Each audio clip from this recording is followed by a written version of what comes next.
ಸಖತ್ ಖಾರ ಬಣ್ಣ ಮತ್ತು ರುಚಿ Aachi chilli powder. BJP rebels team ದೆಹಲಿಯಲ್ಲಿ ಏನು ಮಾಡ್ತಾ ಇದೆ ಎನ್ನುವ ಪ್ರಶ್ನೆ ಎದುರಾಗ್ತಾ ಇದೆ.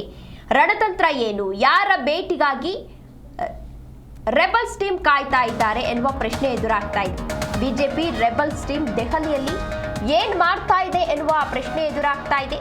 ರಣತಂತ್ರ ಏನು, ಯಾರ ಭೇಟಿಗಾಗಿ ರೆಬಲ್ಸ್ ಟೀಮ್ ನಾಯಕರು ಕಾಯ್ತಾ ಇದ್ದಾರೆ, ರೆಬಲ್ ಟೀಮ್ಗೆ ಯಾರು ಏನೇನು ಸಲಹೆಯನ್ನ ನೀಡ್ತಾ ಇದ್ದಾರೆ, ಅಮಿತ್ ಶಾ ಆಪ್ತರನ್ನ ಭೇಟಿ ಮಾಡಲು ತಯಾರಿಯನ್ನ ಏನಾದರೂ ಮಾಡ್ಕೊಳ್ತಾ ಇದ್ದಾರಾ ರೆಬಲ್ ಟೀಮ್ನಿಂದ ಎನ್ನುವ ಸಾಕಷ್ಟು ಪ್ರಶ್ನೆಗಳು ಈ ಸಮಯದಲ್ಲಿ ಎದುರಾಗ್ತಾ ಇದೆ. ಅಮಿತ್ ಶಾ ಅವರಿಗೆ ವರದಿ ಹೋಗುತ್ತದೆ ಎಂದು ಈಗಾಗಲೇ ಸಲಹೆಯನ್ನ ನೀಡಲಾಗಿತ್ತು. ಕಳೆದ 2-3 ದಿನಗಳಿಂದ ದೆಹಲಿಯಲ್ಲಿ ಬೀಡು ಬಿಟ್ಟಿರುವಂತಹ ಜಾರಕಿಹೊಳಿ ನೇತೃತ್ವದ ಟೀಮ್ ಇವತ್ತು ರಾತ್ರಿ ವಾಪಸ್ ಆಗಲಿದ್ದಾರೆ. ಪ್ರಹ್ಲಾದ್ ಜೋಶಿ, ಕುಮಾರಸ್ವಾಮಿ, ಉಸ್ತುವಾರಿ ರಾಧಾ ಮೋಹನ್ ದಾಸ್ ಅಗರ್ವಾಲ್, ವಿ ಸೋಮಣ್ಣ ಮತ್ತು ಬಸವರಾಜ ಬೊಮ್ಮಾಯಿ ಅವರನ್ನ ಭೇಟಿ ಮಾಡಿದ್ದಾರೆ. ಅಮಿತ್ ಶಾ ಭೇಟಿಗೂ ಮುನ್ನ ಅಮಿತ್ ಶಾ ಅವರ ಆಪ್ತರನ್ನ ಭೇಟಿ ಮಾಡಲು ಹಿರಿಯ ನಾಯಕರ ಸಲಹೆಯನ್ನ ಕೂಡ ಪಡೆದುಕೊಂಡಿದ್ದಾರೆ. ಇನ್ನು ಅಮಿತ್ ಶಾ ಭೇಟಿಯೊಂದೇ ಅವರ ಉದ್ದೇಶ ಆಗಿತ್ತಾ, ಇಲ್ಲ ಬೇರೆ ಏನಾದರೂ ಉದ್ದೇಶ ಆಗಿತ್ತಾ ಅನ್ನುವ ಪ್ರಶ್ನೆಯೂ ಕೂಡ ಎದುರಾಗ್ತಾ ಇದೆ. ಅವರ ಆಪ್ತರನ್ನ ಭೇಟಿ ಮಾಡಿ ಚರ್ಚೆ ಮಾಡುವಂತಹ ಸಾಧ್ಯತೆ ಇದೆ. ಅಮಿತ್ ಶಾ ಅವರಿಗೆ ವರದಿ ಹೋಗುತ್ತದೆ ಎಂದು ಈಗಾಗಲೇ ಸಲಹೆಯನ್ನ ಕೂಡ ನೀಡಲಾಗಿತ್ತು. ಇನ್ನು ರೆಬಲ್ಸ್ ಟೀಮ್ ನಡೆ ಏನಿತ್ತು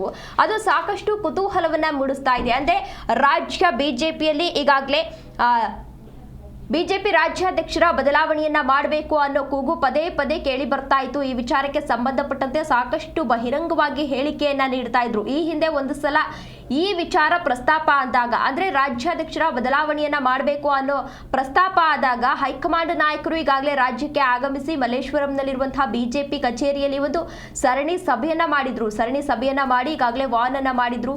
ಯಾರು ಕೂಡ ಬಹಿರಂಗವಾಗಿ ಹೇಳಿಕೆಗಳನ್ನ ನೀಡಬಾರದು, ನಾವು ಹೈಕಮಾಂಡ್ ನಾಯಕರು ಏತಕ್ಕಿದ್ದೇವೆ, ಹೈಕಮಾಂಡ್ ನಾಯಕರು ನಾವು ತೀರ್ಮಾನವನ್ನ ಕೈಗೊಳ್ತೇವೆ ಅಂತ ಹೇಳಿ ಈಗಾಗಲೇ ಸಾಕಷ್ಟು ವಾರ್ನ್ ಮಾಡಿ ಹೋಗಿದ್ರು. ಅದಾದ ಮೇಲೂ ಕೂಡ ಬಸನಗೌಡ ಪಾಟೀಲ್ ಯತ್ನಾಳ್ ರವರು ಪದೇ ಪದೇ ಬಹಿರಂಗವಾಗಿ ಹೇಳಿಕೆಯನ್ನ ನೀಡ್ತಾ ಇದ್ರು, ರಾಜ್ಯಾಧ್ಯಕ್ಷರ ಬದಲಾವಣೆಯನ್ನ ಮಾಡಬೇಕು ಅಂತ ಹೇಳಿ. ಅದಾದ ಮೇಲೆ ಅವರ ಉಚ್ಚಾಟನೆ ಆಯಿತು. ಇದೀಗ ಮತ್ತೆ ಈ ವಿಚಾರ ಬಹಿರಂಗ ಆಗ್ತಾ ಇದೆ, ಪ್ರಸ್ತಾಪ ಕೂಡ ಆಗ್ತಾ ಇದೆ. ಇದೇ ವಿಚಾರಕ್ಕೆ ಸಂಬಂಧಪಟ್ಟಂತೆ ಹೆಚ್ಚಿನ ಡೀಟೇಲ್ಸ್ ಅನ್ನ ನೀಡಲಿದ್ದಾರೆ ನಮ್ಮ ಪ್ರತಿನಿಧಿ ಜನಾರ್ದನ್ ಹೆಬ್ಬಾರ್. ಇದೀಗ ಏನಾಗ್ತಾ ಇದೆ ಅಂತಂದ್ರೆ ರಾಜ್ಯ ಬಿಜೆಪಿಯಲ್ಲಿ ರೆಬಲ್ಸ್ ಟೀಮ್ ಏನಿದೆ ದೆಹಲಿಗೆ ತೆರಳಿದ್ರು, 2-3 ದಿನ ಆಯ್ತು. ಅವರು ರಾಜ್ಯಕ್ಕೆ ವಾಪಸ್ ಬಂದ್ರ ಹೇಗೆ, ಯಾವೆಲ್ಲ ಮಾತುಕತೆಯನ್ನ ನಡೆಸಿದ್ದಾರೆ, ಏನಾಗ್ತಾ ಇದೆ ರಾಜ್ಯ ಬಿಜೆಪಿಯಲ್ಲಿ? ರೇಷ್ಮಿ ಇವರೆಲ್ಲ ದೆಹಲಿಗೆ ತೆರಳಿ 2-3 ದಿನಗಳ ಕಾಲ ಅಲ್ಲಿ ಬಿಜೆಪಿಯ ನಾಯಕರನ್ನ ಭೇಟಿ ಮಾಡುವಂತ ಒಂದು ಪ್ರಯತ್ನವನ್ನ ಮಾಡಿದ್ದಾರೆ. ಅಮಿತ್ ಶಾ ಅವ್ರನ್ನ ನೇರವಾಗಿ ಭೇಟಿ ಮಾಡ್ಬೇಕಂತ ಅವರು ಪ್ಲಾನ್ ಅನ್ನ ಹಾಕೊಂಡಿದ್ರು, ಆದ್ರೆ ಅದು ಸಾಧ್ಯ ಆಗಿಲ್ಲ. ಅವರಿಗೆ ಒಂದಷ್ಟು ಸಲಹೆಯನ್ನ ಬೇರೆ ಬೇರೆ ಸಂದರ್ಭದಲ್ಲಿ ಬೇರೆ ಬೇರೆ ನಾಯಕರು ನೀಡಿದ್ದಾರೆ. ದೆಹಲಿಯಲ್ಲಿ ಸೋಮಣ್ಣ, ಕುಮಾರಸ್ವಾಮಿ ಸೇರಿದಾಗೆ ಪ್ರಹ್ಲಾದ್ ಜೋಶಿ ಇವ್ರನ್ನೆಲ್ಲ ಭೇಟಿ ಆದಂತ ಸಂದರ್ಭದಲ್ಲಿ ರಾಧಾ ಮೋಹನ್ ಅಗರ್ವಾಲ್ ಇವರೆಲ್ಲರಿಗೂ ಹೋಗಿ ಭೇಟಿಯಾಗಿ ಒಂದಷ್ಟು ವಿಚಾರಗಳನ್ನ ಚರ್ಚೆ ಮಾಡಿದ್ದಾರೆ. ಅಮಿತ್ ಶಾ ಅವರನ್ನೇ ನೇರವಾಗಿ ಭೇಟಿ ಮಾಡೋದಕ್ಕಿಂತ ಹೆಚ್ಚಾಗಿ ಅವರ ಆಪ್ತರನ್ನ, ಅವರ ಮಾತನ್ನ ಯಾರು ಕೇಳಿಸ್ತಾರೆ, ಅವ್ರಿಗೆ ಯಾರು ಸುದ್ದಿಯನ್ನ ವಿಷಯನ ತಲುಪಿಸ್ತಾರೆ ಅಂತವ್ರನ್ನ ನೀವು ಭೇಟಿಯಾಗಿ ಅವ್ರ ಜೊತೆಯಲ್ಲಿ ಮಾತುಕತೆಯನ್ನ ಮಾಡಿ. ನೇರವಾಗಿ ಭೇಟಿ ಮಾಡೋದೊಂದೇ ಉದ್ದೇಶ ಇಟ್ಕೊಂಡ್ರೆ ಆಗಲ್ಲ, ಅದು ಕಷ್ಟ ಆಗತ್ತೆ. ಇವ್ರ ಅಜೆಂಡಾ ಏನು ಅಂತ ಬರುತ್ತೆ. ಹಾಗಾಗಿ ಅವರ ಸಮೀಪವರ್ತಿಗಳನ್ನ ಭೇಟಿಯಾಗಿ ಮಾತಾಡಿಸಿ ವಿಷಯಗಳನ್ನ ಪ್ರಸ್ತಾಪ ಮಾಡಿ ಅಂತ ಸಲಹೆ ಕೊಟ್ಟಿದ್ದಾರೆ. ಅದರ ಹಿನ್ನೆಲೆಯಲ್ಲಿ ಕೆಲವ್ರನ್ನೆಲ್ಲ ಇವರು ಭೇಟಿಯಾಗಿದ್ದಾರೆ. ಎಲ್ಲವ್ರನ್ನ ಭೇಟಿಯಾಗಿದ್ದನ್ನು ಇವರು ಬಹಿರಂಗಪಡಿಸಿಲ್ಲ. ಕೆಲವ್ರನ್ನ ಮಾತ್ರ ಭೇಟಿಯಾಗಿದ್ದನ್ನು ಮಾತ್ರ ಅವರು ಫೋಟೋನ ಹಂಚಿಕೊಂಡಿದ್ದಾರೆ. ಇನ್ನು ಕೆಲವ್ರನ್ನ ಜೊತೆಯಲ್ಲಿ ಮಾತುಕತೆಯನ್ನ ಮಾಡಿದ್ದಾರೆ ಅನ್ನೋ ಮಾಹಿತಿ ಇದೆ. ಅವ್ರ ಜೊತೆ ಮಾತಾಡಿ ರಾಜ್ಯ ಬಿಜೆಪಿಯಲ್ಲಿ ಇರುವಂತಹ ಸಮಸ್ಯೆ, ಯಾವ ಕಾರಣಕ್ಕಾಗಿ ವಿಜೇಂದ್ರ ಅವ್ರನ್ನ ಬದಲಾವಣೆ ಮಾಡಬೇಕು, ಇದೆಲ್ಲ ವಿಚಾರಗಳನ್ನು ಕೂಡ ಅಲ್ಲಿ ಹೇಳಿ ಬಂದಿದ್ದಾರೆ. ಕೊನೆಯಲ್ಲಿ ಅಗರ್ವಾಲ್ ಅವರನ್ನ, ಅವರು ರಾಜ್ಯ ಬಿಜೆಪಿ ಉಸ್ತುವಾರಿ ಕೂಡ ಕರ್ನಾಟಕದ, ಅವ್ರನ್ನ ಭೇಟಿಯಾಗಿ ಒಂದಷ್ಟು ವಿಚಾರಗಳನ್ನ ಅವರ ಜೊತೆಲಿ ಚರ್ಚೆ ಮಾಡಿದ್ದಾರೆ. ಯಾಕಾಗಿ ವಿಳಂಬ ಆಗ್ತಾ ಇದೆ, ನೀವು ಹೇಳಿದ ಹಾಗೆ ಮಾತಾಡಬಾರ್ದು, ಬಹಿರಂಗವಾಗಿ ಮಾಧ್ಯಮಕ್ಕೆ ಹೇಳಿಕೆ ನೀಡಬಾರ್ದು ಅನ್ನೋ ಕಾರಣಕ್ಕಾಗಿ ಅದನ್ನು ಕೂಡ ಸ್ಟಾಪ್ ಮಾಡಲಾಗಿದೆ. ಹಿಂದೆಲ್ಲ ಮಾತಾಡಿದ ವಿಡಿಯೋಗಳನ್ನ ಈಗ ಹರಿಬಿಡ್ತಾ ಇದ್ದಾರೆ ಅಷ್ಟೇ ಬಿಟ್ರೆ ಈಗ ಯಾರೂ ಕೂಡ ಮಾತಾಡ್ತಾ ಇಲ್ಲ. ನಮ್ಮ ಉದ್ದೇಶ ಸ್ಪಷ್ಟ ಇದೆ, ನಮ್ಮ ಮಾತನ್ನ ನಿಲ್ಸಿದ್ರು ಸಹಿತ ನಮ್ಮ ನಿಲುವಿನಲ್ಲಿ ಬದಲಾವಣೆ ಇಲ್ಲ, ವಿಜೇಂದ್ರ ಅವ್ರನ್ನ ಬದಲಾವಣೆ ಮಾಡಲೇಬೇಕು ಅನ್ನೋಂಥ ಒಂದು ಆಗ್ರಹವನ್ನ ಮಾಡಿದ್ದಾರೆ. ಹೈಕಮಾಂಡ್ ನಾಯಕರು ಅಂದ್ರೆ ಅಲ್ಲಿ ಅಗರ್ವಾಲ್ ಅವರು ಕೂಡ ಈ ವಿಚಾರದಲ್ಲಿ ಸ್ಪಷ್ಟವಾಗಿ ತಿಳಿಸಿದ್ದಾರೆ. ಕರ್ನಾಟಕ ಬಿಜೆಪಿಯಲ್ಲಿ ಏನಾಗ್ತಾ ಇದೆ ಅನ್ನೋ ಮಾಹಿತಿ ನಮಗೂ ಇದೆ, ಆದ್ರೆ ಯಾವ ಕಾರಣಕ್ಕಾಗಿ ಇದುವರೆಗೆ ರಾಜ್ಯಾಧ್ಯಕ್ಷರ ಘೋಷಣೆ ಆಗಿಲ್ಲ ಅನ್ನೋದು ನಮಗೂ ಕೂಡ ಅಚ್ಚರಿ ಇದೆ. ಹೈಕಮಾಂಡ್ ಈ ವಿಚಾರದಲ್ಲಿ ನಿರ್ಧಾರನ ತೆಗೆದುಕೊಳ್ಳುತ್ತೆ ಶೀಘ್ರದಲ್ಲೇ. ಆದ್ರೆ ಇಲ್ಲಿ ಬೆಳವಣಿಗೆ ಬಗ್ಗೆ ಗಮನ ಹರಿಸ್ತಾ ಇದ್ದೀವಿ.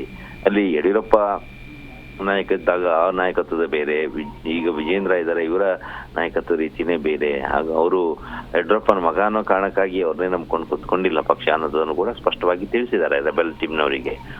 ಹೈಕಮಾಂಡ್ ಒಂದು ತೀರ್ಮಾನ ತೆಗೆದುಕೊಳ್ಳೋ ಮೊದಲು ಎಲ್ಲವನ್ನೂ ಕೂಡ ಗಮನಿಸಿ ನೋಡತ್ತೆ, ಘೋಷಣೆ ಮಾಡೋ ಸಂದರ್ಭದಲ್ಲಿ ಘೋಷಣೆ ಕೂಡ ಮಾಡುತ್ತೆ. ನಿಮ್ಮ ಕೆಲಸವನ್ನ ನೀವು ಮಾಡ್ತಾ ಇರಿ, ಆದ್ರೆ ಎಲ್ಲಿಯೂ ಕೂಡ ಬಹಿರಂಗ ಹೇಳಿಕೆಯನ್ನ ಕೊಡಬೇಡಿ. ಯಾವ ಸಂದರ್ಭದಲ್ಲಿ ಅಧ್ಯಕ್ಷರ ಘೋಷಣೆ ಆಗುತ್ತೆ ಅನ್ನೋದನ್ನ ನಾವು ಕೂಡ ಕಾಯ್ತಾ ಇದ್ದೀವಿ. ಹೈಕಮಾಂಡ್ಗೆ ಗಮನಕ್ಕೆ ತರಬೇಕಂತ ಎಲ್ಲ ವಿಚಾರವನ್ನು ಕೂಡ ಈಗಾಗಲೇ ತಂದಾಗಿದೆ. ನೀವು ಯಾವುದಕ್ಕೂ ಕೂಡ ಬಹಿರಂಗ ಹೇಳಿಕೆ ಕೊಡೋದು ಏನೊಂದು ಮಾಡಬೇಡಿ.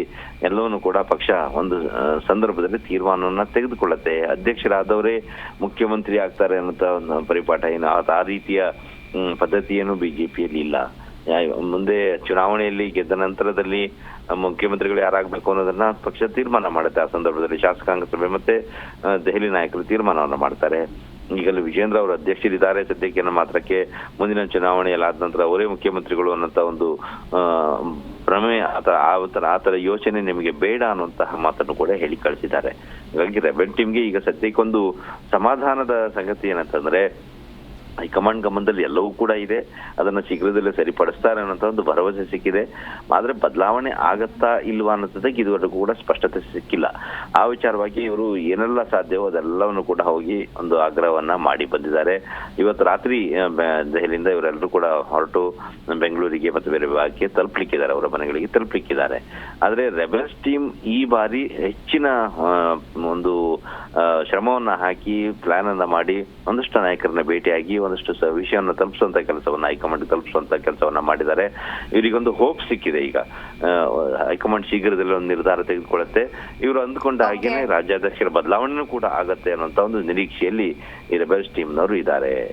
ತೇಜಸ್ವಿನಿ. ಓಕೆ, ಧನ್ಯವಾದ ಜನಾರ್ದನ್ ಹೆಬ್ಬಾರ್ ತಮ್ಮೆಲ್ಲ ಡೀಟೇಲ್ಸ್ ಹಾಕಿ.